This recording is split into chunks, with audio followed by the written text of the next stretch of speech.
What's good, folks, family, friends, loved ones, enemies, frenemies, wizards, witches, muggles, mudbloods, people of Middle Earth, to another episode of Disguise Coverage, the only podcast with an equal amount of blueberries in each muffin, presented by the best pizza in Buffalo, New York. That is One Pipe Pizza. Find the online menu in the episode show notes, whether here on YouTube or whichever podcasting app or platform you are listening to this show on. I am your host, Anthony Prohaska. Find me on Twitter at pro__ant. That's pro_ANT. Find me on Blue Sky at proant. No underscores there, just PROANT. In this episode of Disguise Coverage, we will be diving into some Cole Bishop game film to break down his standout performance in Week 4 against the New Orleans Saints and put into perspective really his play to start the season here in 2025. Now that we're at the kind of uneven quarter mark. There's no real nice even divisions now that there's an odd number of games each year with 17, but the Bills are 4-0. That's kind of the quarter mark. So we're at the quarter mark. So I thought it'd be a good idea to evaluate him, especially with how much the safety position has been under a microscope this year for the Bills, this offseason, training camp, preseason, and then with the start of the year, especially with how things turned out for the defense as a whole, but especially Bishop in Week 1 against the Ravens. And then he's made steady improvements week over week since that Baltimore game, culminating in a really strong performance against the New Orleans Saints. So I thought it'd be really fun to dive into the tape, continue the theme that we've had here on the show of diving into these schematic and structural elements, whether individually, whether position group wise or holistically on a side of the ball. Really continue to break things down here. Thank you for joining me, obviously on a Wednesday night at 9 p.m., not our normal regularly scheduled slot here for Disguise Coverage. Greg Thompson needed to switch for some, he had some life complications from a scheduling standpoint tonight. He needed to go last night. I had some life complications last night, so it worked for us to swap. I also wanted to put in a bonus episode this week and do some Bills-Patriots preview stuff because I think that's a really fun matchup with some of the things the Patriots are doing on both sides of the ball, it being a division game, where they are, where the Bills are. Unfortunately, wasn't able to fit that in from a time perspective this week, but we are diving into this episode here. Any questions, thoughts, comments, concerns along the way, feel free to put them into the live chat in the comments there. Questions, thoughts, comments, concerns, whatever you got. If you really want something brought up, obviously, as always, super chats get priority because I respect the monetary donation, and the color will distract me from my notes and kind of bring me away. Let's dive into a bit of this conversation here before we get into the film. I'm not going to bang this drum too much, but, if you guys are regular watchers, listeners of the show, and I think what I'm about to say isn't necessarily Kate Morey says, Cole Bishop is the devil hybrid of Budda Baker and Kyle Hamilton. Oh, isn't the devil hybrid of Budda Baker and Kyle Hamilton? Yeah, what a bust. Am I doing this right? I know. Terrible. Yeah, I think that kind of fits into it, though, too. Like as I mentioned, he has a bit of a rough start to the regular season, right? Gets dribbled off the turf by Derrick Henry, doesn't have the best angle or leverage as he's trying to chase Henry running through the hole. Kind of gets a little too far out in front of his feet. Henry gets a stiff arm right into his chest, kind of face, and just dribbles him, bounces him right off the turf en route to a house call. And you put that in with some of the injury pieces and a lot of the projection for him being more hopeful than really kind of proof is in the pudding and being seen. And it was kind of a rough start for Bishop. And as I started to mention before, Kay Morey had that really good comment. This is a nice comment here from Joey too, saying his arrow has been pointing up all year and the athletic ability is starting to show. It's been great to see. I think that's a tremendous comment. Joey, well done. Also, all the people rolling through saying hi. I say hi as well. Appreciate you. Just the Tippy Canoe says, my cat says hi. I say hi to your cat. I love cats. Cats are awesome. We've talked so much about Bishop on this show, and I've said it from the jump that, his fit in the defense, I thought he would be better suited for a fit in other defenses. I've talked about it a bunch. His strengths really being suited anything in and around the box, coming forward, more of a robber safety, a buzz safety, coming forward in and around the hook curls, the flats, in and around the line of scrimmage, numbers to sideline, being able to play almost as kind of like a big nickel or an apex, even off ball at times, letting him rush, letting him man cover against running backs and tight ends, and that type of play style. And knowing that he was drafted by the Bills, that's you have Taron Johnson as your nickel, so that apex type of role isn't going to exist. And then knowing what they are philosophically and structurally from a defensive standpoint, I thought he was going to have to, get a lot of time on task and really improving the further he got, or the farther he got, I never get this right, from the line of scrimmage, how he was seeing the game from depth, how he was processing it, especially from a coverage standpoint. The run angles obviously change coming from depth, but a lot of it was from a coverage standpoint, playing with anticipation, reading route distributions, being able to make plays on the ball. I thought he was going to need time on task for that. I didn't think it was necessarily a seamless fit. I thought this pick was more traits based than it was, oh, this guy's a seamless plug and play. Boom, there it goes. As Joey kind of mentioned there in the comments with his athleticism, he tested off the charts at the combine, but I didn't necessarily, and this is a good comment here from Aiden saying, I remember a lot of the earlier conversations about Bishop being that he didn't necessarily play to his combine speed and athleticism, but seeing some flashes of that in this game is exciting. I think that's a super spot on point, especially when it gets to when it comes to the interception, I should say, which we will get to and break down.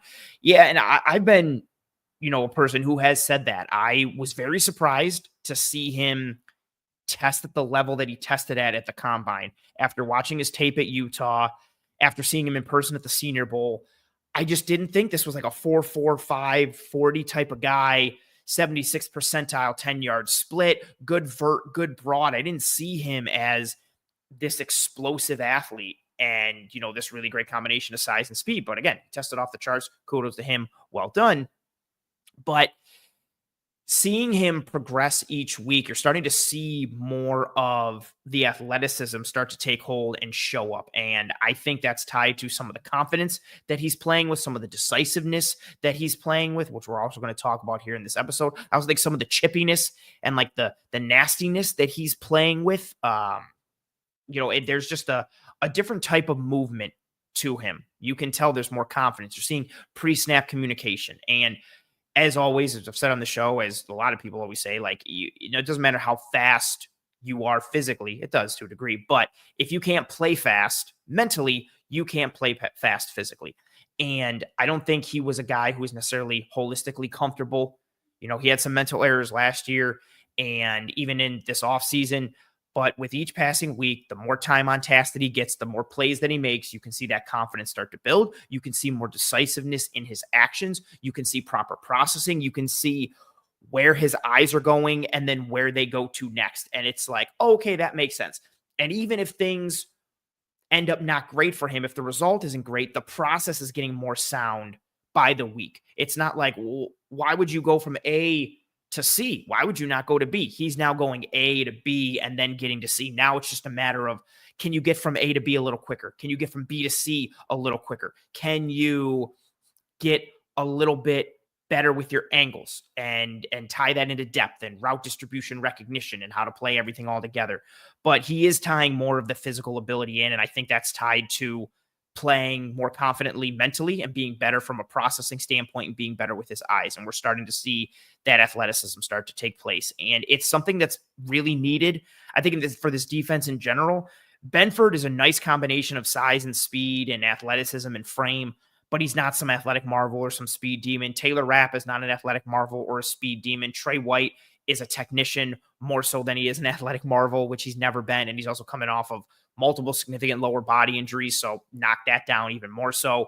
You've got Max Hairston with the speed and the juice and the burst kind of waiting in the wings in the future, but this isn't a secondary with a lot of athleticism. This isn't a group that has a ton of juice and speed and all this RAS score capability, if you subscribe to that, on the back end of this defense. So he's a potential needle mover, not only for them this year, but going forward with the skill set that he has, and the traits that he has.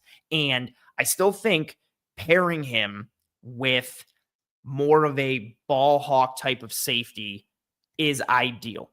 Micah Hyde, Jordan Poyer, we've talked about this so much, the interchangeability between the two of them at safety, right? Started to really, I think, pave the way across the league for removing the free and the strong designations from safeties. And it's not, oh, I'm the free safety, I'm the strong safety. It's just safety 1, safety 2 type of deal. But if push came to shove, even though they both could function interchangeably and work whatever role you wanted them to, Poyer was skewed a little more towards the strong safety aspect. Hyde was skewed a little more towards the free safety aspect. I think Bishop is more of a souped up Jordan Poyer and is thus kind of skewed a little bit more towards a down safety, box safety type of role. Doesn't mean he can't play deep. Doesn't mean he can't get better and play deep, and especially take advantage of that athleticism and size and range and physical ability. But his size and frame and burst and explosion plays so much better in and around the line of scrimmage. If you can pair him with a ball hawking safety on that back end with range and processing and anticipation, knowing that Bishop can still do some of that as well, I think you really start to unlock him and really start to unlock this defense further. But before you can even get to that conversation, you have to start with, well, where is Cole Bishop as a player? How is he progressing? What is he doing?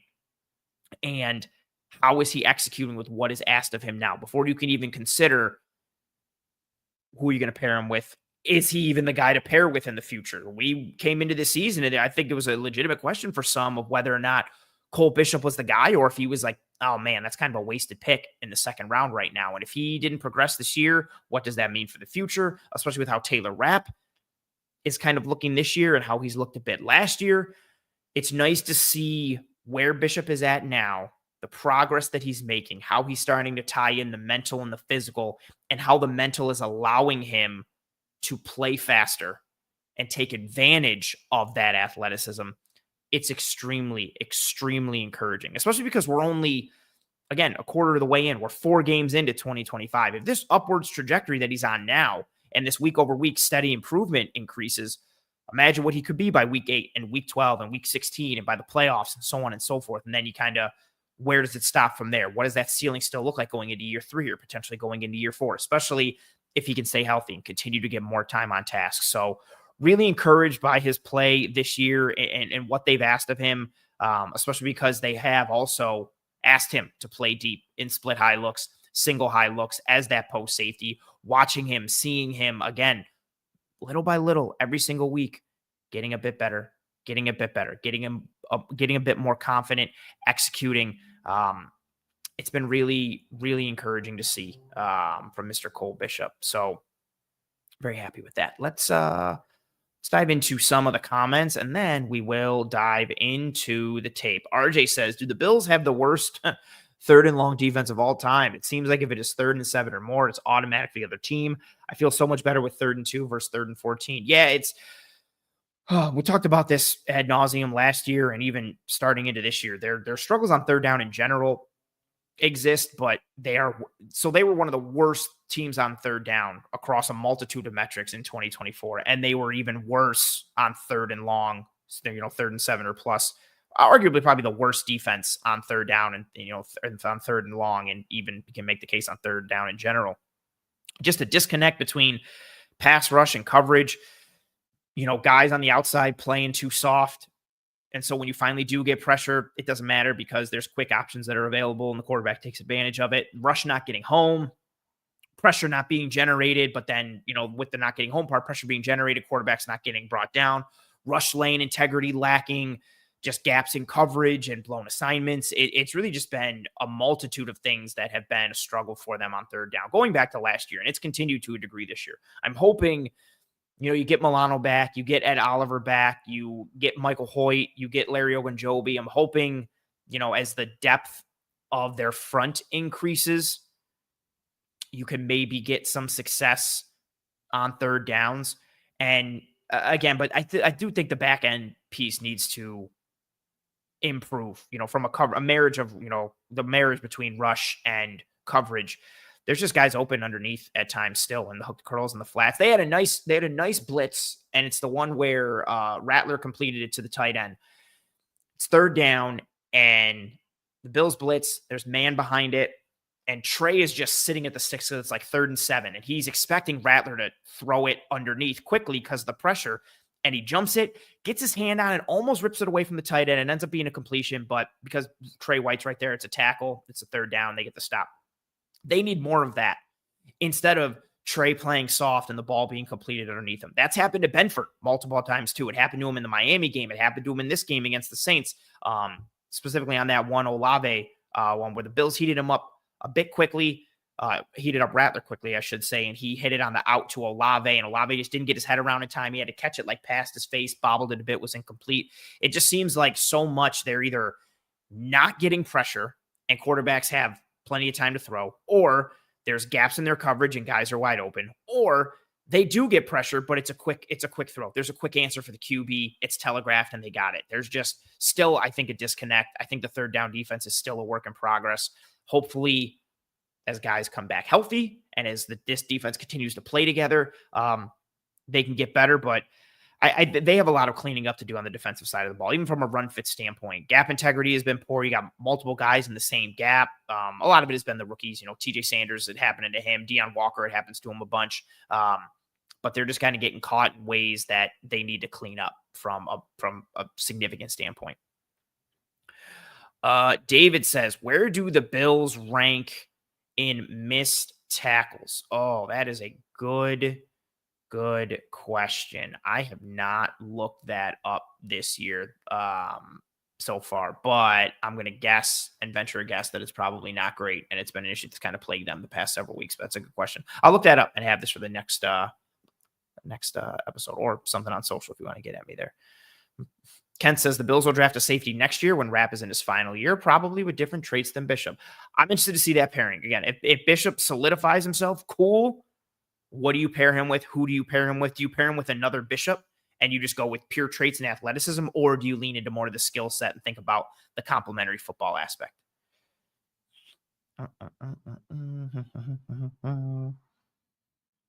Aiden says, in your opinion, would potentially signing CJ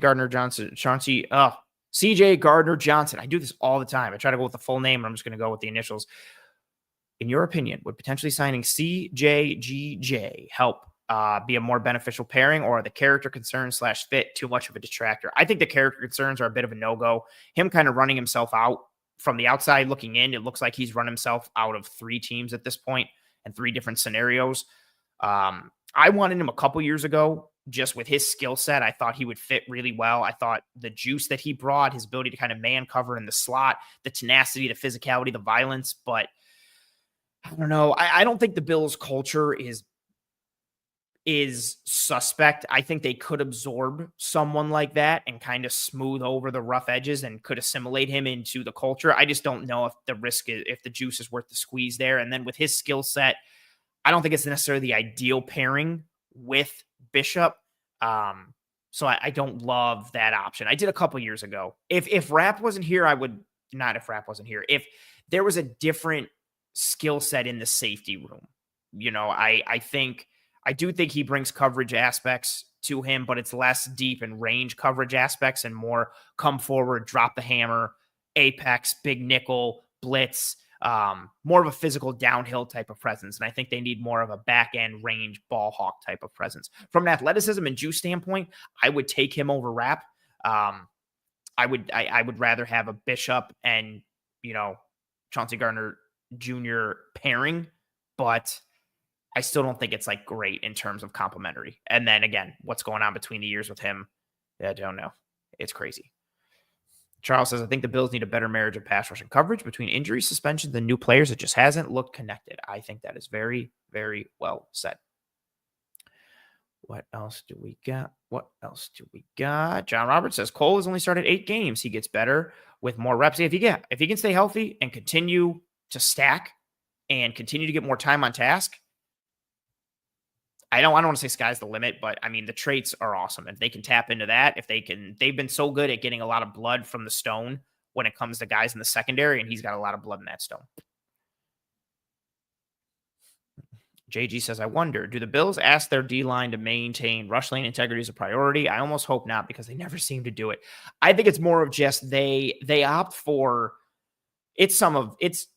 again, when you're playing against top tier dudes, it's bound to happen where you lose rush lane integrity. And then even if you get a little rush focused, if the timing is off or your angle is off, it's easy to kind of lose contain. But I think it's more just they opt for a lot of compression on the outside. They're not a front that's really based on athleticism and change of direction and dip and bend and movement. It's more power, length, compression type of dude. So when you start compressing, if that angle doesn't work out perfectly and someone steps out of it, a lot of their guys up front don't have the athleticism or the bend or the flexibility to quickly stop on a dime, turn, change angles. They're not this long speed type of team or even bursty type of team when it comes to their front. Everything is power, length, and compression.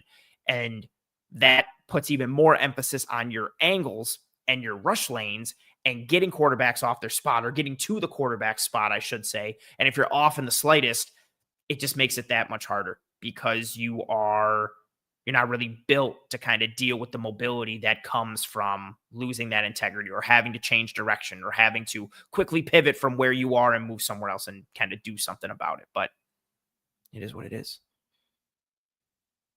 Joe says the pass rush and coverage are separated currently and on pace to be divorced unless they clean it up. Yeah, it's really frustrating. It seems very much like a lot of the issues that they have this year are what plagued them last year, even going down to the run defense. But again, I mean, that's the body types they leaned into on the interior. Yeah, it was expected.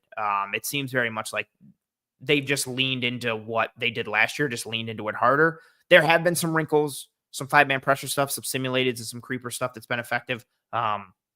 And I do think they are conscious and cognizant of not showing their hand too early. And I do think Michael Hoyt will lead to a lot of chess piecery up front. But yeah, it's I don't know. It's disappointing at times to watch, and kind of boring with some of the things they do. And then you see some flashes of creativity and some fun stuff, and then it kind of just falls by the wayside a bit.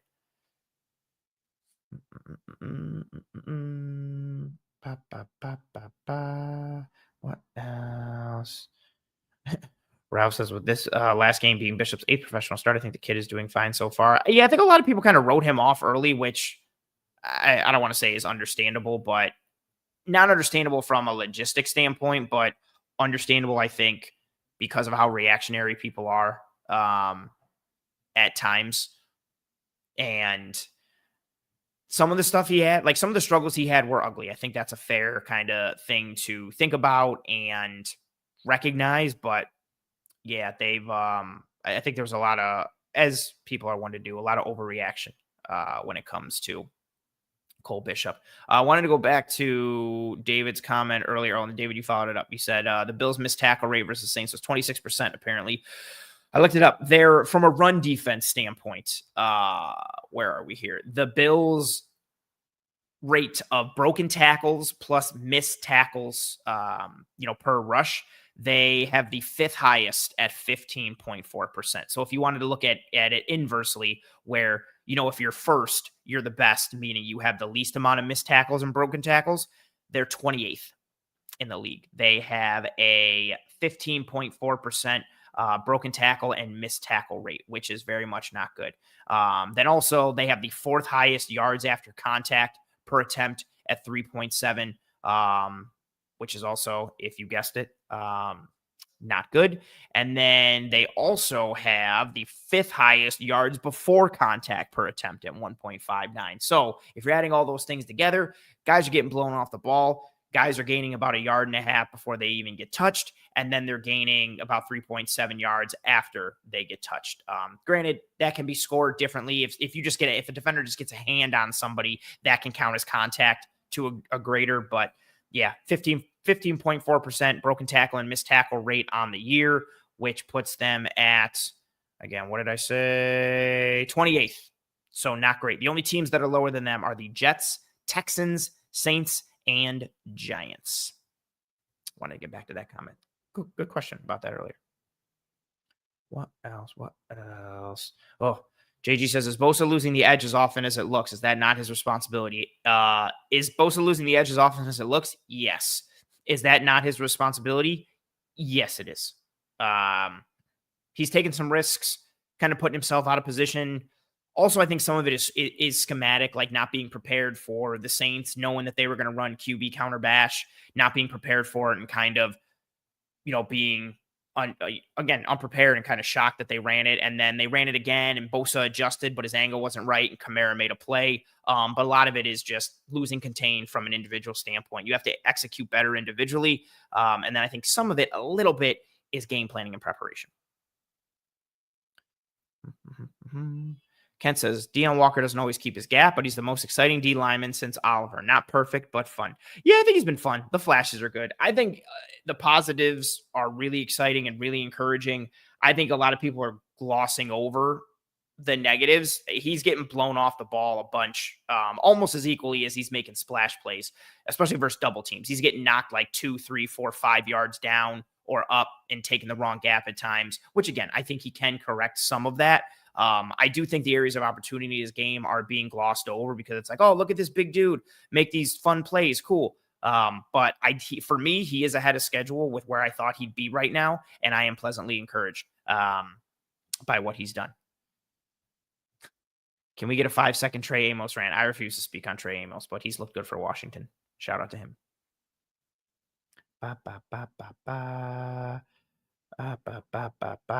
want to get to this really quick, and then we'll dive into the tape. Michael says, what are your thoughts on Trey White's play so far this season? I feel like he got picked on the Dolphins game. He had some really good plays against the Dolphins, against the run, and a nice rep in quarters, I believe, breaking up a pass for Tyreek Hill. Then he got beat inside on that touchdown to Waddle, got beat on mesh, which was designed to pick him or any corner off, the rub route underneath, and Waddle super fast. And then he gave up some stuff underneath from a coverage standpoint, but I think that's more the scheme than it is him. I think he's been good, and I think he's been fine. I don't think he's been some all-pro, revelatory player. I don't think he's been as bad as people are making him out to be. I think we're at a point where, at least from a social media perspective, I see anytime Trey White gives up a completion, everybody's like, he sucks and he's terrible. And then Christian Benford gives up the same completion and it's crickets and nobody says anything. I just think if we're going to talk about one in that light, we either have to talk about both in that light or neither in that light. And again, that's why I think the scheme part is important, because both guys are giving up similar type of completions underneath, but one is getting dragged for it and the other one is not. And I think some of the completions that Trey has given up, he's been in decent position for it, but it is what it is. Adrian says, do you think Bobby Babich is at fault for the Bills' third down issues? I definitely think some of the blame would lay at his feet, given the fact that he's the defensive coordinator. And especially because we're seeing the same issues happen to different players, it makes me think it's more schematic than it is individual. JG says Jacob Parrish is looking good too. He is, man. He looks really good for Tampa Bay. I watch the Bucs defense almost every week. Mainly so I can watch Parrish. Although I love Antoine Winfield Jr. and Kalijah Cansey, and Tyke Smith. But yeah, Jacob Parrish is sweet, doing really well at nickel for the Bucs and playing a little bit on the outside too. It's cool. John Robert, this is a good comment. He says, I was surprised Daquan Jones played some 3 tech. I think it's a testament to how versatile he is and how awesome he is. And another little fun nugget, when Ed Oliver's healthy, Daquan Jones is the starting 1 tech. The fact that with Ed banged up, they just put Daquan at the 3 is another indicator that even their starting 1 tech, they're starting like big bodied type of dude in theory, is still built more to play 3 tech than he is 1 tech. That's what they like on the inside. Yeah. So we see. I am going to start to bring up the film. Questions, thoughts, comments, concerns, feel free to continue to put them up into the chat, as we do here on the show. I will, once we get down and done with the tape, I will go back and start scrolling through if there's anything I missed. Obviously, given again priority to super chats, but anything you got, questions, thoughts, comments, concerns, feel free to put them up into the chat, as we do here on this show. Let us go to the tape now. I'm going to take off the banner and drop myself down, and we're going to go full screen. Okay, good. I was going to ask everybody, like I'm on a Zoom call, can everybody see my screen? But none of you can speak. So I won't be able to hear anything, but I guess I could check in the chat, but I'm fairly confident you can all see my screen. All right, this first play, this isn't anything schematic. This isn't anything structural that we're going to look at. I just wanted to use this as an example of kind of the edge and the chippiness that Cole Bishop was playing with this year, and really kind of with each passing week. I think you see it at the tackle point. You see it when he's finishing again, against a wide receiver, against a tight end, against a running back. When he comes forward and he makes contact, again, some of it is tied to being a bigger type of safety and having some speed. So, more force times mass equals more impact when he, especially against guys that are smaller than him. But he's been playing with a bit more of an edge, a little bit of nastiness, a little bit of sandpaper to his game. And I really noticed it right off rip week 2 against the Jets. So again, they have that first game against Baltimore. He gets dribbled off the ground by Derrick Henry. This is the first play of the game for the Bills. Cole Bishop is circled here in the blue. This is Garrett Wilson down here at the slot. So again, this isn't anything schematic. This isn't anything structural. I just want to watch what Cole Bishop does as he spins down here. So The only thing structural I'll talk about, he's going to spin down, Rapp's going to spin to the post, right? So that's it. But watch Bishop beeline it and just get a little physical and a little mean with Garrett Wilson. He's been doing things like this each week, not dirty, not over the line, not after the whistle, but just a little bit of edge, a little bit of nastiness, a little bit of intensity. This one I think is particularly great because it's the first play of the game defensively for the Bills. You set the tone right away, and Garrett Wilson is their best player on offense. Maybe for some it's Breece Hall. I think it's Garrett Wilson. He is their dude. And right off rip, you are spinning down, getting physical with him, making contact with him, and kind of just letting him know, like, it's going to be that kind of day for you. You're going to get hit early and often. Even when you're not getting the ball, the play is run away from you. It's not going to you. You're not at the point of contact. They're not coming to your side. That's fine. I'm hitting you. You're getting popped. And again, he's not depleting him. It's not some blindside hit. It's not dirty. It's not over the line. Just make contact once. Bang. Do it again. I like that. The little bit of intensity, the grit, the sandpaper, the tenacity. He's been doing things like this week in and week out, really since week 2. And again, I think if you want to kind of look at things like this as he's starting to gain more confidence or he's starting to play again more decisively, it's not him just kind of moving around back there and trying to find his way. It's him being decisive. He's decisive in his reads. He's decisive in his movements. And even little things like that I think are little indicators of the confidence that he's playing with, maybe a little bit of the swagger that he's playing with. But I like that little piece. Step up, make somebody know that you're going to be there. They gave Garrett Wilson some extra attention in that week in a variety of ways, which is cool to see. But yeah, it's been nice to kind of, again, see those little glimpses of chippiness from him. And if you can get a dude with that kind of athleticism who can also be chippy and violent, that's really fun. All right, this next one we're going to look at schematic here against the New Orleans Saints. We are going to get, actually, this is a fun one. Feel free to call it out if you want, but this is Joey Bosa over here. This is the first time the Saints run that QB bash. So bash essentially just means back away. And the back is going away from the blocking. So if you notice, we're going to get a pull here from the left guard, and we're going to get a pull here from the left tackle, and then the back is essentially going to go away from that. Spencer Rattler is going to read that front side edge, being Mr. Joey Bosa. If Bosa crashes down, he's going to give to Kamara. If Bosa were to kind of sit here, Rattler would fake the give to Kamara and then go and follow that blocking action. And turn it into a counter bash. So I'll just bring that up really quickly because I know it's been a focus for a lot of people. Bosa crashes down. Rattler gives it to Kamara. There's nobody outside. Kamara takes off. So not great. But what is great on this one is Cole Bishop. So if we are looking at it as I have labeled here, this is Cole Bishop fitting the run from depth as that single high post safety. As we've talked about, we did actually in the Cole Bishop breakdown back during the preseason. That's how much of a focus he has been. When we talked about kind of being a single high safety or a post safety, you are a post helper first and foremost. You are playing your zone deep to short. You're looking to break on any in cuts at the moment the ball is being delivered. You know, a good example to think of it is if you get a dig or an in breaker from one side and a post from the other, you are favoring the post. Because again, you're a post helper first and foremost. You're playing your zone deep to short. You are depending on the QB's front shoulder to tell you which side of the field you want to throw to. If you get a 2x2, something like that, you're going to stay in the middle of the two inside receivers. You want to stay square. You don't want to commit or shoulder turn to any side until the QB points his front shoulder. Once he does, you break to the ball and that quarterback set and transfer. You're reading the quarterback's eyes, drive on crossers, all things like that, right? But I say that to say, when you are the single high safety, as Cole Bishop is here on this play, circled in blue, this nice pretty blue with a black outline circle, you are a pass defender first and foremost. You are not directly responsible for that run fit. When you are coming forward, you're kind of coming here and then bananaing out one way or the other, however the kind of run goes from there. But again, coverage first, post safety, post helper first and foremost. You are playing your zone deep to short. That is your responsibility. That is what you are doing. Cole Bishop here, obviously, circled. He is the single high safety. We're just going to watch him fit the run from depth, watch his angle, watch his pacing, watch him break down, and then watch the finish. I'll play it in real time, and then we're going to go slow-mo.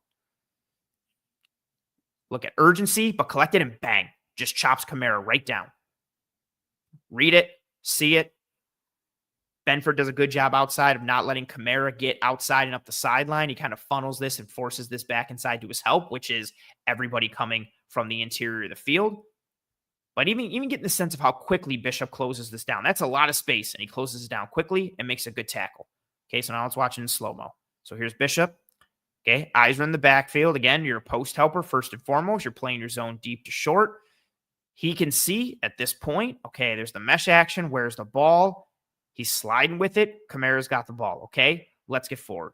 Comes forward with purpose. Look at the angle. Again, he knows he's got help up and out. So he's taking this type of angle to kind of play it through this leg. So if Kamara has to cut back, he's got to cut back into all this help on his inside. Sometimes the drawings with the illustration look really crazy. But watch him come forward. Okay, we have that angle. And then this is where it gets really nice. Look how he changes his angle, breaks down a little, gets himself under control, gets horizontal. He's almost stalking Kamara, kind of playing it. And then this is where he starts to plant. You've got Pursuit here. You've got Benford here. You've got Bosa. You've got Dorian Williams. Drops the shoulder. This is like, to get this low, to literally slide on the ground is crazy, but, you know, sometimes to each their own, whatever gets the job done, and then bang. Essentially shoots that front leg and chops him right down. But it's the angle, the pacing, the urgency, but the calm, right? You don't want to just come up, fly upfield like a chicken with its head cut off, and your angle is poor, and you're running so fast or you're going full speed that all somebody has to do is just put their foot in the ground and they're by you. He doesn't blow by Bishop because Bishop comes forward with pace and decisiveness and urgency, but is also playing calm, is also playing with a good angle, and then bang, chops Kamara right down. That's nice, putting it all together. Coming from depth, playing decisively, seeing, reacting, boom. He's not really thinking. You can see him just processing and then going and making play. Really nice. From Cole Bishop there, really nice. This next one, kind of the other side of the coin. This one is him fitting the run from depth as a split field safety. Again, this is the end zone angle. I believe the Bills are in, if my memory serves, the Bills are in cover 6, and Cole Bishop is to the cover 4 side. So you're going to watch. So Rapp is the cover 2 side. So he's a split field safety. So on the snap, he's going to kind of bail out here. Bishop is going to more ride this hash a little bit, then see the run and kind of come back and play the run. So another run fit, this time from a split field safety, which we know the Bills want to do. The Bills want to be a 2-high structure team as much as they can be. They want to cap all explosives, all verticals. They want to keep everything in front of them.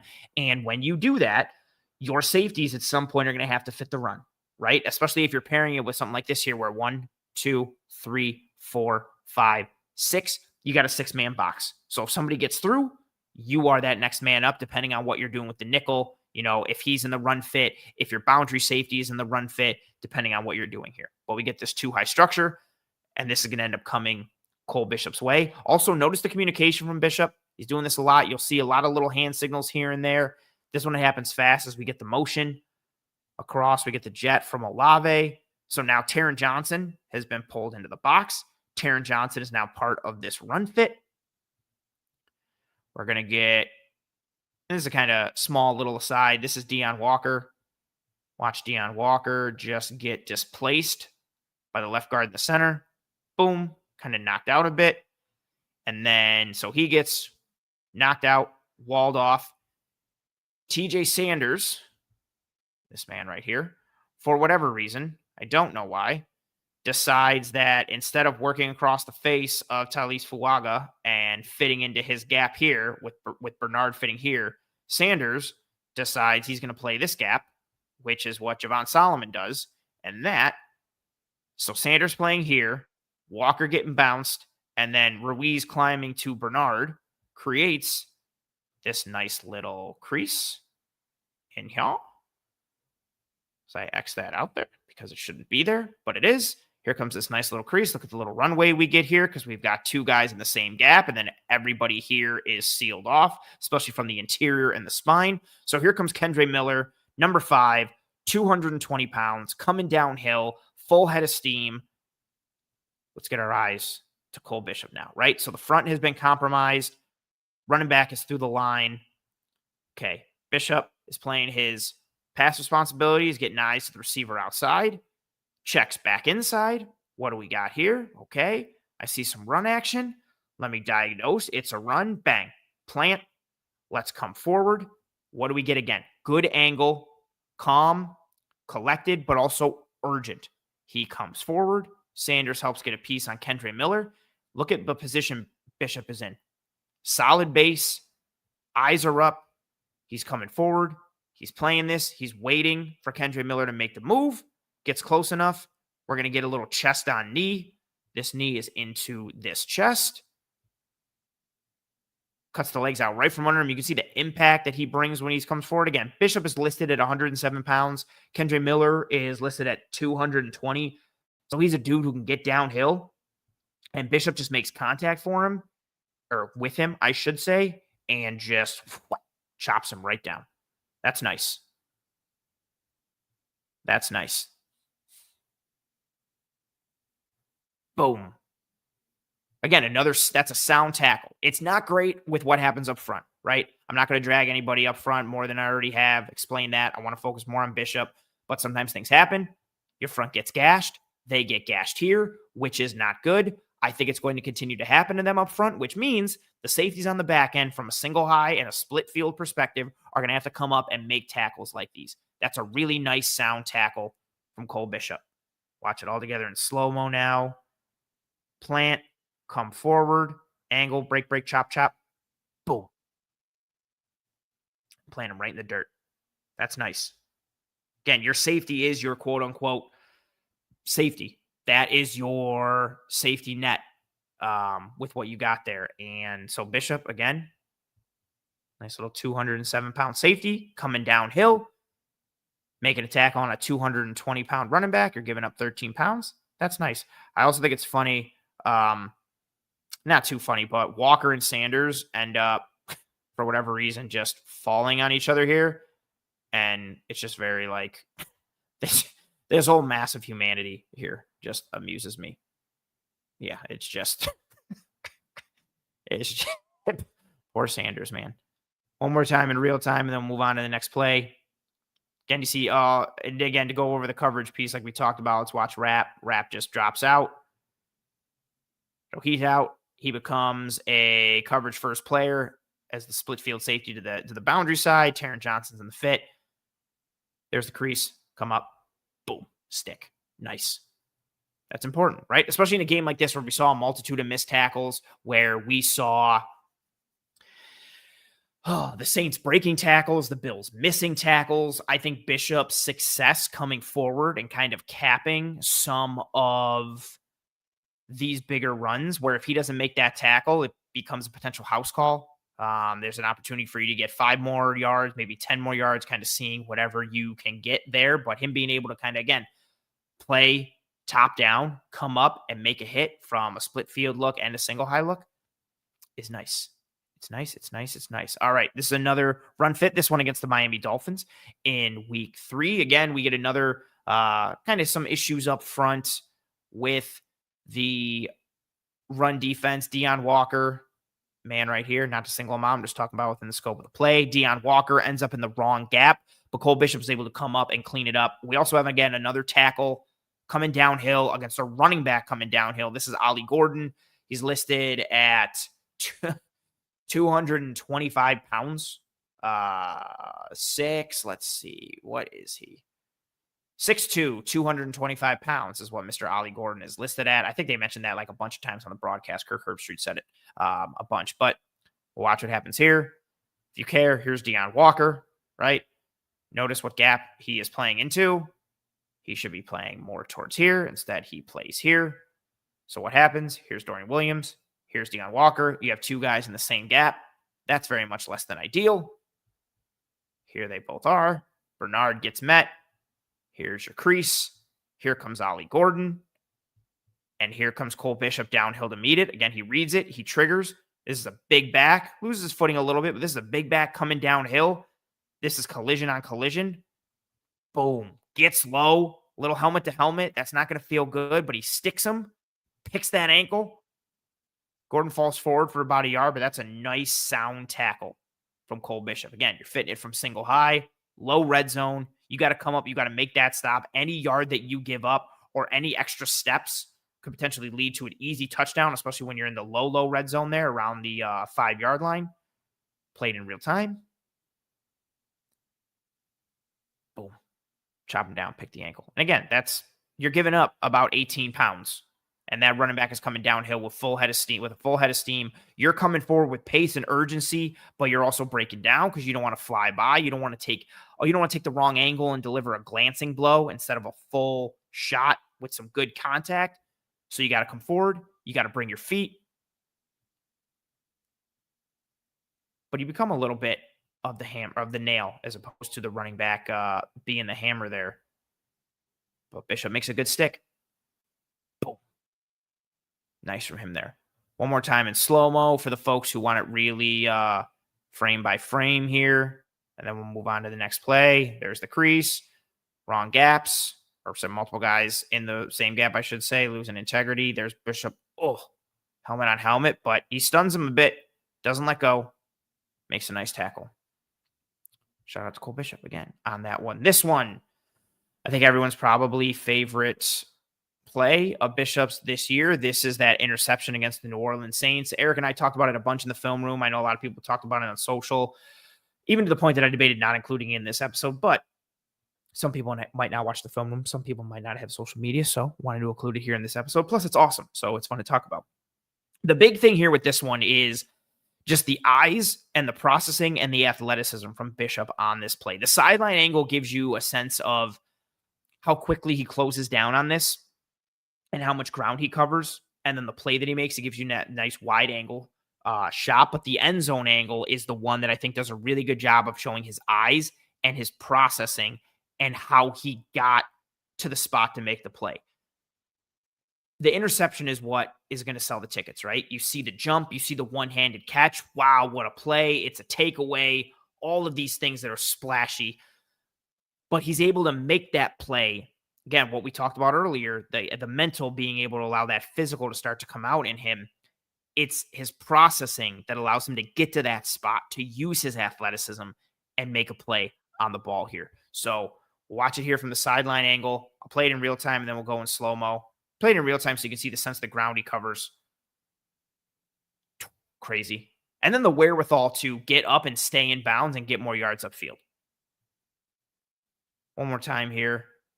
Beautiful. So nice. All right, now we're going to go through this play here. So watch his eyes. Again, the end zone angle is going to show it more, but I really want to put the processing piece into perspective here. So here comes Shaheed in motion. Now, the Saints, the play before, had run something similar with bringing motion across. So they saw the Bills adjust, kind of man up it, push, and account for it. So they're trying to, okay, let's get you to flow this way, and then we're going to come and Philly special you and kind of see what's up. But Shaheed goes in motion, and watch as Shaheed, bang. So Shaheed is going in motion, and the ball is snapped. Bishop immediately gets his eyes to his side, right? He's looking at the passing strength to see, okay, because he knows what Shaheed's doing. Even if he goes across from a jet action, even if he goes behind in an orbit, he's seeing what's happening over here to kind of get a peek and be like, okay, what's going to happen on this side? But he peeks, and what does he see? He sees Olave plant and come back this way. So now, what does Cole Bishop do? He's watching Olave, gets his eyes into the backfield so he can see exactly what's going on at this mesh point. He sees Kamara coming out. He sees Shaheed going this way, and he sees Olave continuing to orbit. So what's Bishop going to do now? Gets his eyes front side, right? So what's going on over here? Is anybody leaking out? Are we getting any linemen that are kind of releasing and trying to get upfield? Is it a straight up end around? Is it a straight up reverse? Or is it something more? So let's continue to watch. Let's peek back in, kind of make sure what we think is happening is supposed to happen. Also, really good job out here, like nice and sound by Bernard and Benford once they kind of read this, like not getting ahead of themselves. This could end up being a fake, and Shaheed continues, but Benford would be right here to kind of cancel that thing out. But again, let's focus on Bishop. Bishop looking in the backfield, seeing, okay, what's going on now as we go forward. He sees the toss, so he triggers and keeps moving to this side. Now look where his eyes get. His eyes get to Rattler, and he sees Rattler is releasing, and he's like, I see what's happening here. Little pitch. This is going to the QB. Let me look in the backfield, kind of see what Olave is doing while I continue to close down on Rattler. Eyes on the ball the whole way, and then makes a play on it. You can see from this angle, too, as Olave throws this ball, he's thinking this thing is wide open. So there's two things that influence him here, right? First, good job by Greg Rousseau staying home with his bootleg counter reverse responsibility off the backside, the BCR. He sees it, he closes down, and he gets his arms up. So Olave gets this ball and sees Rousseau and is like, uh-oh, I got to throw this thing quick. But also, from Olave's standpoint, okay, so he gets sped up a bit by Rousseau. Rousseau heats him up. But also, from Olave's standpoint, watch Olave's eyes. He catches the ball. He doesn't see Bishop at all. All he's focused on is Rattler, as far as he knows, is wide open, and Rousseau is heating him up. So let me just float it. Let me just drop this thing in there. He's backing up like, oh, this is going to be a tutty. He's even kind of throwing this kind of like he just shot it, like he shot a 3, and he feels like, oh, that felt good. This is going in. Let me shoot it and start fading and backing up towards midcourt. Nice tutty. Uh-oh, Bishop out of nowhere. Bang. Played in real time. Just watch the head and the eyes of Bishop process everything. Head on a swivel. But while he's processing, his feet aren't stopping. He's diagnosing and processing in real time and accurately, and then also using his athleticism to get there and make a play on the ball. That's really nice. And then again, the wherewithal to get up and get upfield and start to make a play. This is the end zone angle from this same play. Again, I just want to use this to highlight the eyes of Mr. Cole Bishop. So here's Bishop, highlighted by this giant blue arrow. Nice and blue. Also with the black outline, helps it stand up. Okay, we're going slow. So he starts to widen, right? Sees the Shaheed motion. Okay, is this going to turn into, because also here's Kamara, and then remember we have Cooks out here, and we've got Olave out here. So you've already got 3 eligibles to this side. If Shaheed goes over here, now this turns into a 4-by-1 and essentially a 4-strong type of aspect. So you could try to flood the side. You have to widen. You have to account for that piece, right? Here we go. But again, remember, watch the eyes. This is Bishop. Bang. Gets those eyes front side. What's going on front side? Again, everything we just diagnosed, but this end zone angle allows you to really see it, okay? He's looking front side. He sees Olave is orbiting. Let's keep watching. Follow Olave. What do we got here? Okay, he sees what's happening there. Gets those eyes to the front side to see what's happening. Eyes are now back into the backfield. Let me confirm that what I think is happening is what's happening. Eyes are right on the ball / that mesh action. So where you're going to see that toss happen. And now he's just moving forward. And then his eyes, I know it's a little tough because he's out of frame there, but his eyes the whole time, like we showed from the sideline, on the Olave, on the ball the whole time, and then go up and make a play. And again, the wherewithal. Stumble a little bit, gather yourself, plant, knock it out of bounds, get upfield. Good athleticism, good balance. Someone said it earlier. I forgot who said it. This play, I think, is one where, again, as well known, it's well known how well he tested at the combine. I think this play really speaks to the athleticism he tested with. 86th percentile on the vertical, 60th percentile on the broad, 84th percentile with his 40-yard dash at 4.45 seconds, 76th percentile on the 10-yard split. All these things that measure explosion and speed and burst, he succeeded at. But this play kind of really shows a bunch of that. The close down ability, how much ground he covers so quickly, and then the ability to go up and make a play. But it all happens because of the processing.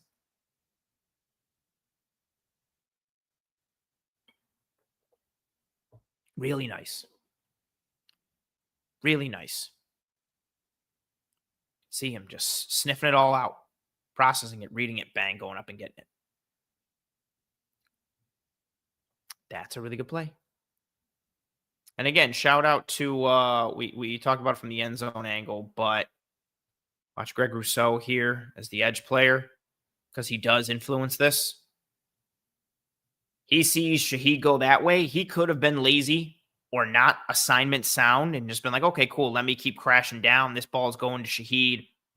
Let me go. But he is that guy off the backside who has that BCR responsibility. So if there's a bootleg, if there's some type of counter, if there's some type of reverse, anything coming back his way, he has to play for that and he has to account for that, which is why usually when you'll see like zone runs this way, even if it's a run 100% the whole time, the quarterback will still kind of boot a little bit, trying to try and hold that backside defender. That way they can't crash down and kind of run that run down from the backside.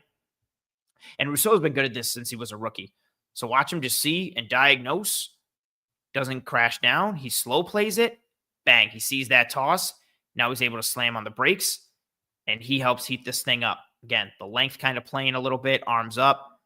Again, Olave doesn't see Bishop. He thinks Rattler's wide open, but he knows Groot is on his horse, heating him up a little bit. He's got some length. So maybe a little assist shout out there to Greg Rousseau on this play, or on that previous play, I should say. This one, as labeled here, Cole Bishop is going to slice on a crosser as the single high post safety. We talked about this in the preseason a bunch when we were getting, crossers when the Bills were in cover 3, and essentially, say you had a crosser from over here and say it was just one receiver over here. You got a crosser over here. You would get the safety who would drive on that crosser. They'd slice on that crosser. Oh, my telestrator's not working. They'd slice on that crosser, and then you get the cover 3 corner that was over here would kind of essentially ride a little bit and drift into the post and cover them, whatever way it happened from, right?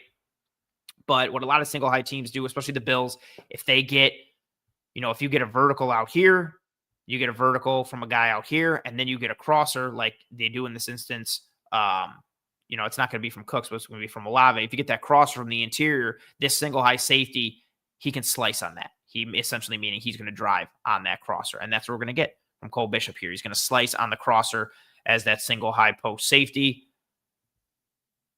Again, cover 3, he is that single high safety, as we talked about earlier. If you're the single high safety, cover 1, but especially cover 3, you are either way, really. You are a post helper first and foremost. Obviously, cover 1, man coverage, inside leverage, typically. Cover 3, zone coverage, but you still essentially have guys on the islands on the outside. But as that single high safety, you are a post helper first and foremost. You are playing your zone deep to short. Let's watch Cole Bishop here in slow-mo. Okay. Olave was outside of Cooks. He's going to come inside as the number 2. Cooks is going to replace him as the number 1. We're going to get a little switch release outside from those 2. Here comes Olave. Eyes in the backfield, right? Because he's reading the QB. He's reading the flow of play, kind of seeing what's happening here. Bang. Eyes get here. He sees what's going on. He doesn't get lost in the backfield or with his eyes in the backfield. He doesn't get trapped and fooled by the whole run action that's going on here. His eyes are front side. I shouldn't say front side, to the heavy receiver side, the number side, to see what's going on. So he sees we got Cooks going up. We got Olave going over. He has to react accordingly. Eyes are on Olave. Crosses. Now he's looking at Rattler through Olave. Sees that crosser. Drives on it. Boom. Again, this is a completion for the Saints. It's a good job for them. I'll play it in real time so you can see just how fast it plays down. Bishop covers a good amount of ground quickly and gets there. Also, with tackles like these, especially against wide receivers, you can really see how much of an impact he makes at the contact point because of his size and speed combination. You can see the force he brings into a tackle with his ability to kind of go through dudes, especially wide receivers who are going to typically be smaller than him. When he makes contact with you, you go down. He doesn't even hit Olave completely flush here, but Olave goes down right away. If we had to nitpick this here, a more direct angle to Olave, to this crosser, maybe gets him there sooner. If he reads this a bit quicker, or if he takes a bit more of a direct angle, I'm going to show you what I mean here. So again, he sees it. Watch, his initial first steps are almost back a little, but at most like horizontal. If he's able to kind of plant and then start to gain a little more I don't want to say depth, but a little bit of a better angle coming forward to kind of, instead of going here and then here, if he could go here and kind of take it. I know that this literal drawn angle is going to work great, but this is what I'm talking about. More of that kind of less of a rounded angle and more of a direct route to the ball. Again, see how he's traveling horizontal, almost like he's still confirming a little bit. Again, also kind of gathering his feet. Also, maybe he sees this out of his peripheral, is afraid that if he slices it too much or too early, he's going to make contact, get tripped up. But I say all that to say the rounded angle and the non-direct route to the ball he's right there. If he takes a bit more of a direct route, maybe he's making contact right now. Or maybe he's able to punch through the hands right here and make a play on the ball, or just put his shoulder right into the kidneys of Olave and kind of play through him here. But because of the angle he takes, he's a tad late. Olave is able to get both feet on the ground, protect the ball, but Bishop drops him. Right? Tip your cap. Good job, Saints. Good job, Olave. Good catch. Good throw from Rattler. Right? But don't make it worse. Come forward. Make the tackle.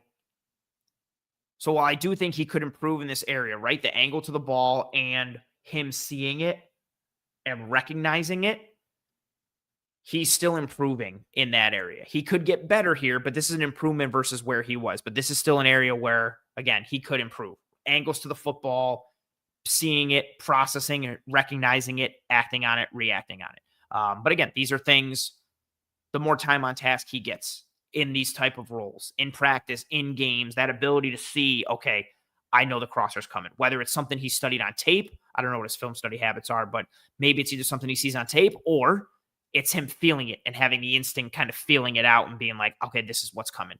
And sometimes that feel and those quote unquote instincts are more due to the film study and the experience that you have and all the reps that you've logged. And so you have that feel, right? And those instincts, quote unquote, but a lot of times it's due to your preparation and the processing and the mental side that you have. It's not just like, I think this is going to happen. It's you instinctively reacting and it being referred to as instincts, but it's because you kind of know that's coming based off of what you studied or the experience that you have.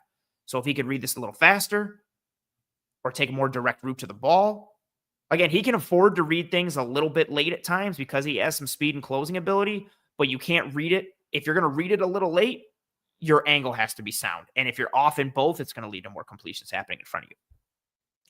This last play that we're going to look at here is that ball that was initially ruled a catch for Brandon Cooks and a touchdown. Spencer Rattler's going to want this one back, but it ended up being incomplete. He falls down. And by he, I mean Cole Bishop. He essentially loses his footing in coverage here. Again, we're objective on the show. Everything I do is objective. I want to put the full perspective and the full picture together, where he is as a player, what he could work on here. This isn't anything completely egregious, right? Sometimes you lose your footing. It happens. But he loses his footing because he gets fooled by the stem from Brandon Cooks. Brandon Cooks is right now. So Bishop's going to get fooled by that stem. And then when he tries to correct for it, he just gets his feet crossed up and he goes down. One thing that I want to note, I cut this a little longer from a pre-snap perspective. Watch all the communication pre-snap from Cole Bishop. This is a player, again, what do we talk about in the intro and then even with some of the chippiness, right? This is a player who's playing with more confidence.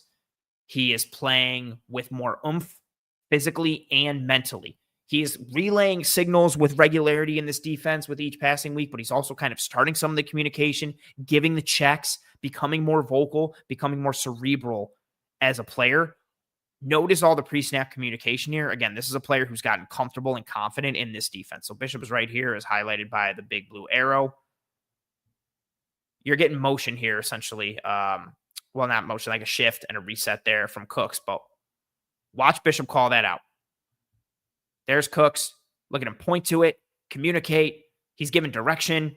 Taron Johnson is relaying that. Bernard is probably barking something out too. But look at Bishop. Look at the air traffic controller that he's working back there. Kind of Terrell Bernard light. Not even light. That's a lot of communication. Because again, Cooks just came over here.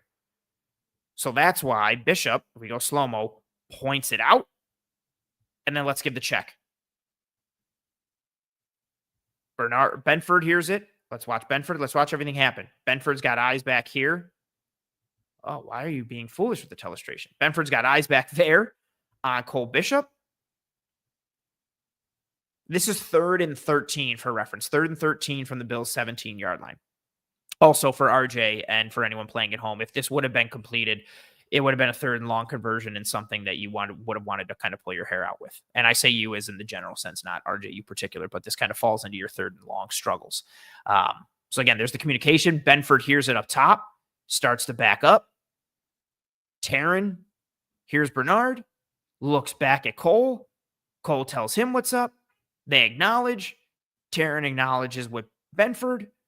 Essentially, what I think from a coverage standpoint on this one that we get, we're essentially going to get man playing out to the bottom with Trey on Jawan Johnson and then Dorian locking on Kamara. This essentially is going to play out like a match coverage type of concept where, again, and kind of split field to that aspect too, where you got man down here to the bottom of the screen, and then Benford is going to play a lock on the outside receiver here. And then so you're essentially playing kind of 3-over-2 on the inside here. Slot receiver, Shaheed is going to go on that wheel. Taryn's going to take him. Bernard initially kind of walls off the number 3, which is Cooks, and then lets him go to Bishop. If you're wondering from a coverage standpoint, so let's watch in slow motion here. There's the release now. Eyes solely on Bishop. Cooks is coming down the pike. He's running vertical. You can see Bernard tries to wall him off, carries him for a bit. Then he sees the action coming underneath from the number 1 outside, who Benford is coming with. So Bernard slams on the brakes, gets his eyes back to Rattler. Here comes Cooks. Bishop is eyeing him. Watch the stem. You see kind of Cooks changing his pace. Breaks a little bit, right? You see the body language and see the feet. He's selling like, okay, I'm going to run a corner route. And instead, what we end up getting here, he puts his right foot in the ground. Bishop is already leaning outside, thinking like, okay, he's going to go on that corner route. Let me meet him, cut him off, make some contact. Cooks crosses him up. You can see the feet, right? Bishop's leaning. His feet are off the ground. Tries to steady himself and essentially just falls down. And this is where Rattler, again, is going to want this one back. This is open. Just short arms it a little bit. Watching in real time. See all the communication from Cole Bishop. Gets crossed up. It happens, right?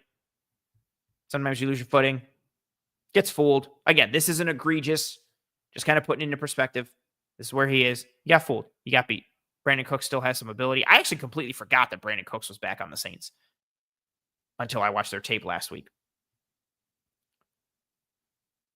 But I love all the pre-snap communication. Again, this is the dude who's playing confident. If he's playing confident mentally and he's processing quickly and accurately, he's really going to be able to take advantage of the physical traits and tools that he has. But this happens here. Also, good route from Cooks. Again, watch Cooks. Cooks is that number 3 inside. You can see how he paces it. It's so subtle from Cooks, right? That subtle little bang. He just changes his gait a little bit.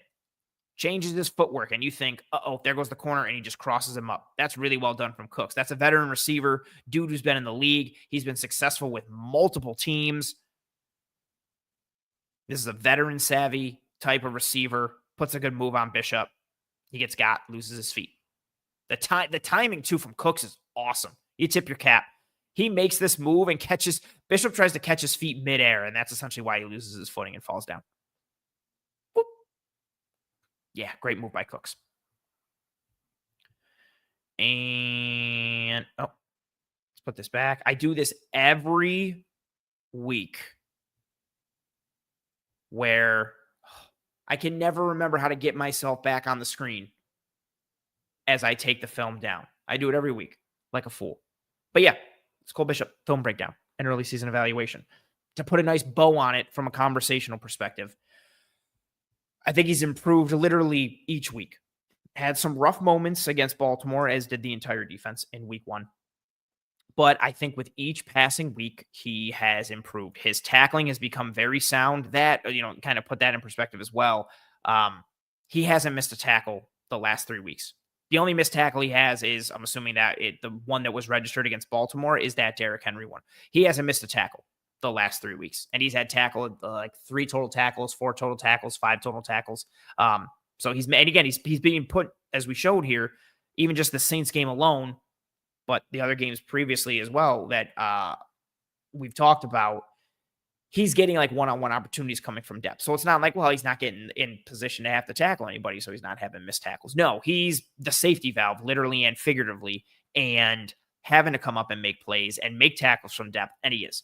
And then in addition, kind of making, when he's the flat safety in cover 3 sky, and the ball gets, spit out to the flat or underneath to a tight end or a slot, he's taking an angle and he's driving him out, right? But I think that comes more naturally to him because that's a lot of what he played at Utah, and with how big and explosive he is, he's just such a force and a factor in the underneath. But yeah, only 1 missed tackle on the year, and he's been tested with some explosive runs from opponents, and he's going to continue to be tested with explosive runs from opponents, because even when the Bills start to get more sound from a run gap integrity fit perspective, which isn't a guarantee, but I like to think that they will because they've been pretty poor in that regard, I still think they're going to have a tendency to get blown off the ball at times. Larry Ogunjobi will get moved by double teams. Deion Walker is going to get moved by double teams. TJ Sanders has done better than he's getting credit for, but he'll get moved from some double teams. Ed every once in a while will, but he's gotten pretty good against them. And even until you get until you get Ed back, until you get Ogunjobi back, Jordan Phillips is probably going to see some reps. He's getting moved left and right up front. So you are going to get creases. You are going to get running backs that are going to get ahead of steam and are going to break through the first line of defense, no pun intended, and break through the second line. And the safeties are going to have to come up and make plays. And Cole Bishop, to this point, no jinx, fingers crossed, has come up and made plays. Single high, split high, single high, split field, either or.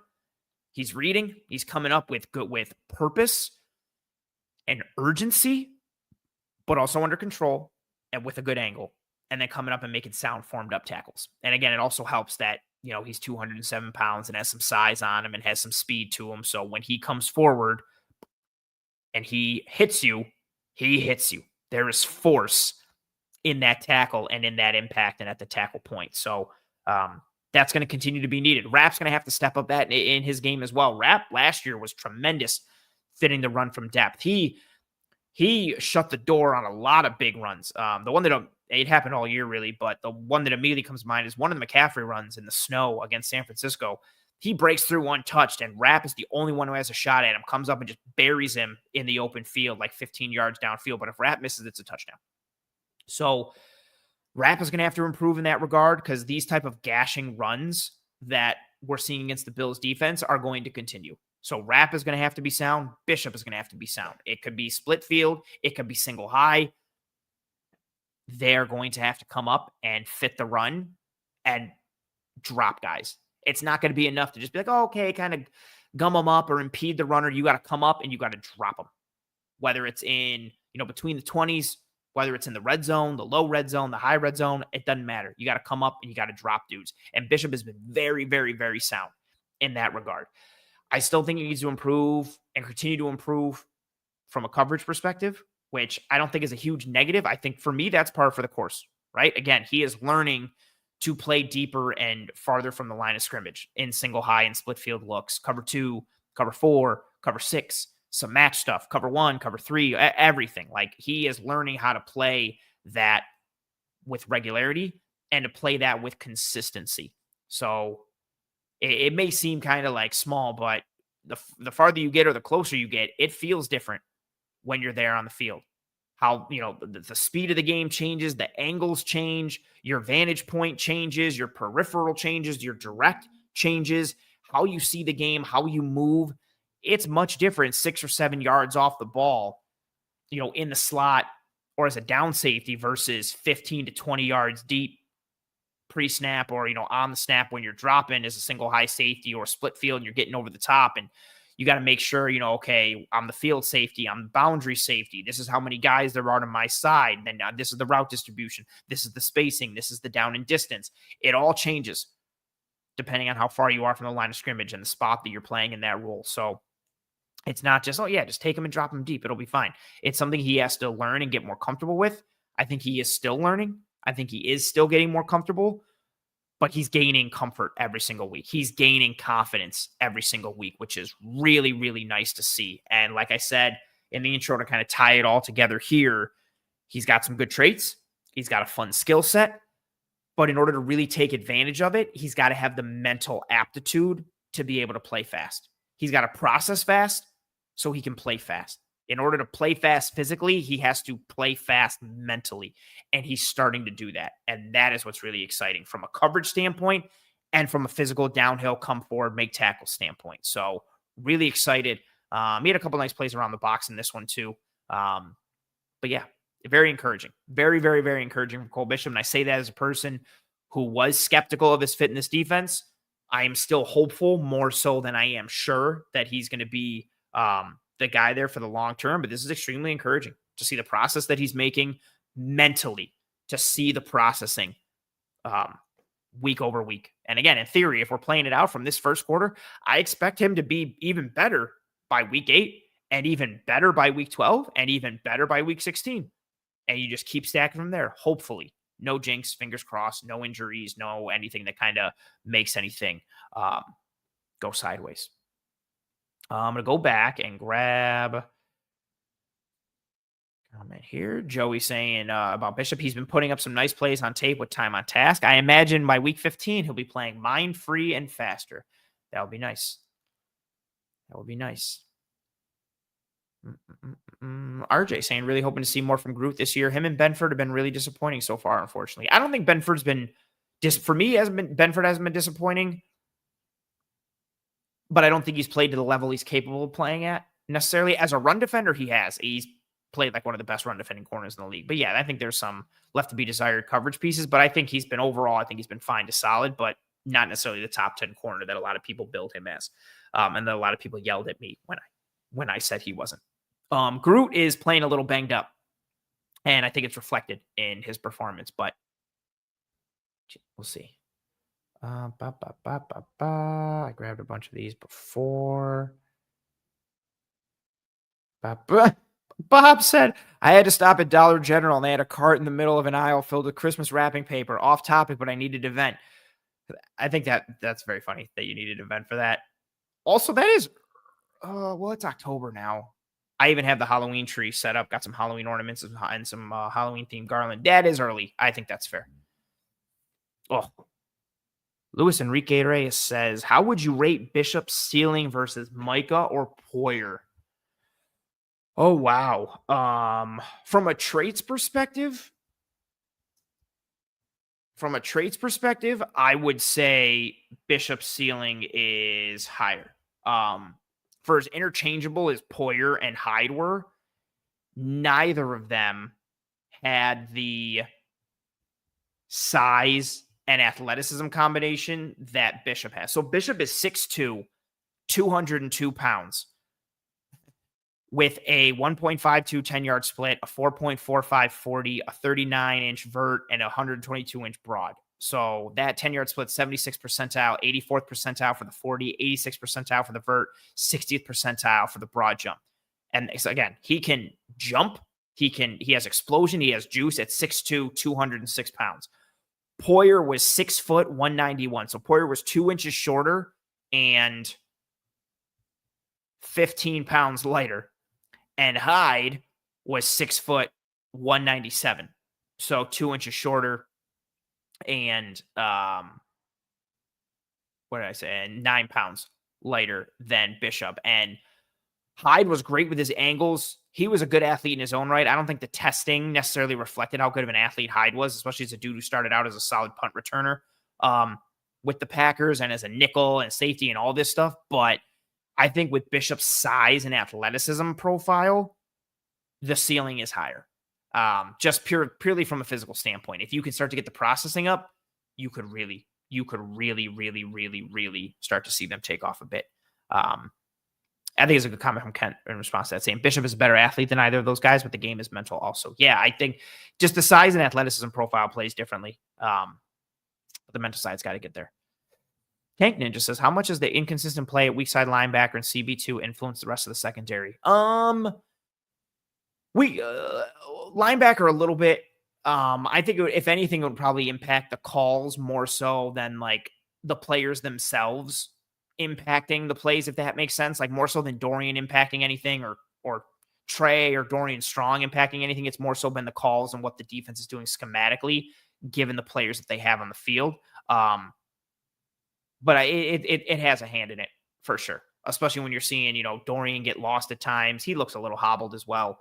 I think he was on the injury report today, actually, but he looked hobbled in this past game, was gutting through some stuff. But yeah, if you've got gaps in coverage or you're not calling certain calls because of who you have out there, it's going to impact the rest of the secondary and honestly the entire defense as a whole. So I would say it's definitely having an impact, especially from the weak side linebacker perspective.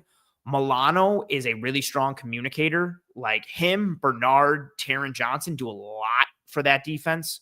And Bernard obviously stepped his game up when Milano went out, but even just from a get everybody set perspective, Milano does a lot. So it influences the entire back seven from a call perspective and from an in-play, even adjustment perspective. And we know how much teams love to shift and use motion to kind of catch the Bills out. So someone like Milano in there, or not being in there, I should say, impacts things for sure. Speaking of things that are for sure, if you want the best pizza in Buffalo, New York, and you need to get some pizza that is for sure delicious, the answer is you need to get yourself some One Pie Pizza.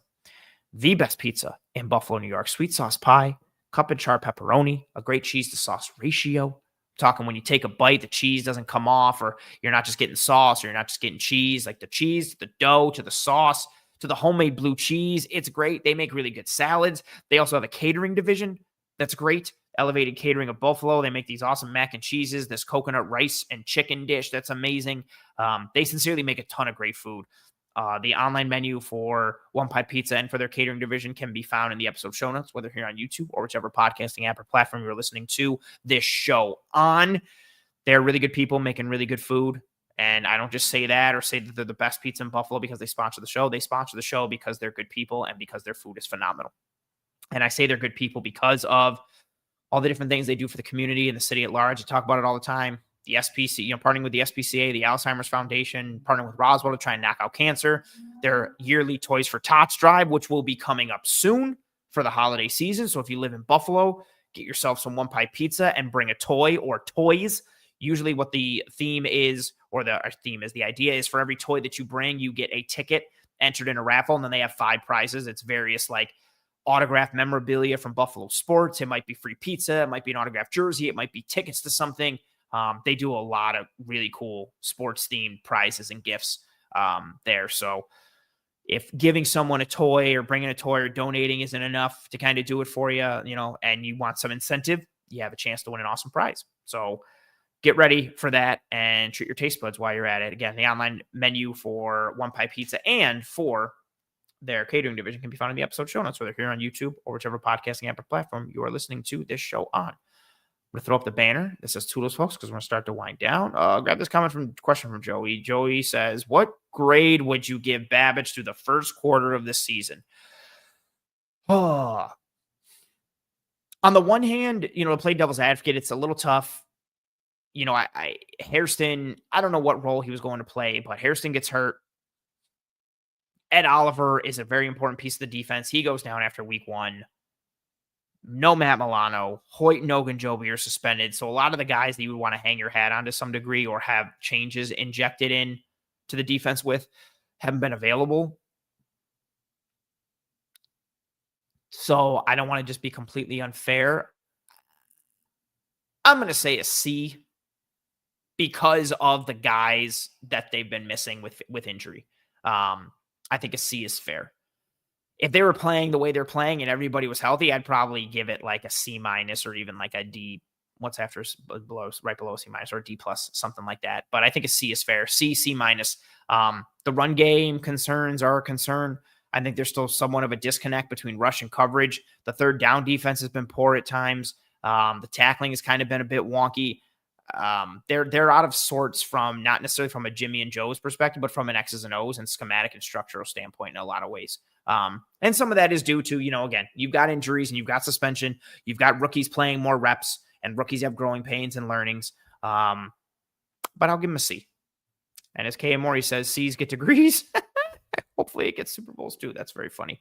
Everybody be like Lou. Lou says, oh, shoot, I almost forgot to like the show. Drop a like on this video. If you have not dropped a like already, please, please, please, and thank you, drop a like on this video. Likes are the lifeblood of these streams on YouTube, and they sincerely go a long way towards helping myself and the entire team to track and trend in front of more eyes and ears. So drop a like on this video if you are here on YouTube, whether you're watching live now or watching post live later. Love this comment from RJ. He says, going to stop by one pie pizza next weekend. Yes.